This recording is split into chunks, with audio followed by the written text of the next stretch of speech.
Attorneys for the suspect in the U.S. Coast Guard station in Grand Haven 2 weeks ago won a psychological evaluation for 33-year-old Matthew Kruger before the case moves forward.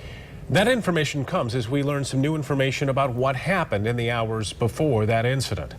24-Hour News 8's Joe LaFurgey's live in Grand Haven with what happened in court.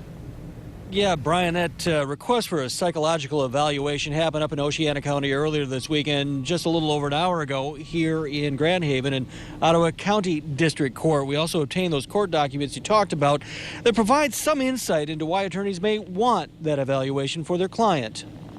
Matthew Kruger appearing before an Ottawa County District Court judge late this afternoon. He won't be back inside another courtroom until mental health officials evaluate his ability to defend himself at trial. Court documents we obtained give some clues as to why. Oceana County detectives were investigating the Golden Township fire when they learned Matthew Kruger was being held in Grand Haven after he allegedly phoned in a bomb threat, then crashed through the gates at the Coast Guard station. A Grand Haven detective who in court documents is described as having built a good rapport in interviewing and speaking with Matthew Kruger also asked him about the Oceana County fire. According to court records, Matthew Kruger had admitted to initiating the fire. He was contemplating suicide. Kruger admitted he took a T-shirt and placed it on a hot plate in the apartment, and when it began to burn, he lit another shirt. The plan, suicide by fire. That's when, according to those court documents, Kruger realized he'd be taking more than his life. His dog was with him.